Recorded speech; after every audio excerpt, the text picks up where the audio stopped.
तर यवतमाळ वाशिम लोकसभा मतदारसंघाचे शिवसेना ठाकरे गटाचे खासदार संजय देशमुख हे शिंदे सेनेत जाणार असल्याची जोरदार चर्चा सुरू आहे।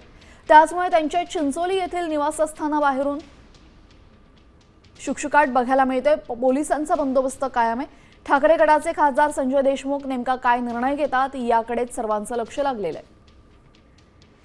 दरम्यान याचाच सविस्तर आढावा घेतलेला आहे आमचे प्रतिनिधी संजय राठोड यांनी। पाहूया।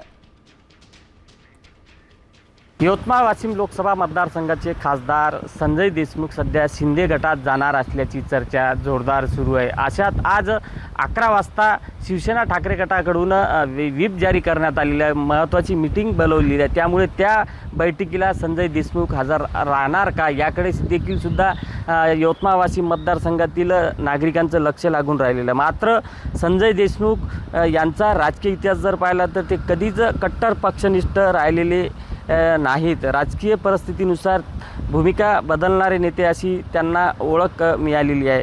वैचारिक निष्ठेऐवजी स्थानिक राजकीय गणिते, भविष्यातील समीकरणे आणि सत्तेजवळ पोहोचणे यालाच त्यांनी नेहमी प्राधान्य दिल्याची चर्चा आता उघडपणे जिल्ह्यामध्ये सुरू आहे। त्यामुळे संजय देशमुख शिंदे गटात जाणार की उद्धव ठाकरे सोबत एकनिष्ठ राहणार याची देखील एक चर्चा जिल्ह्याच्या राजकीय वर्तुळात सुरू आहे। त्यामुळे आता 11 वाजतानंतरच हे चित्र स्पष्ट होणार आहे।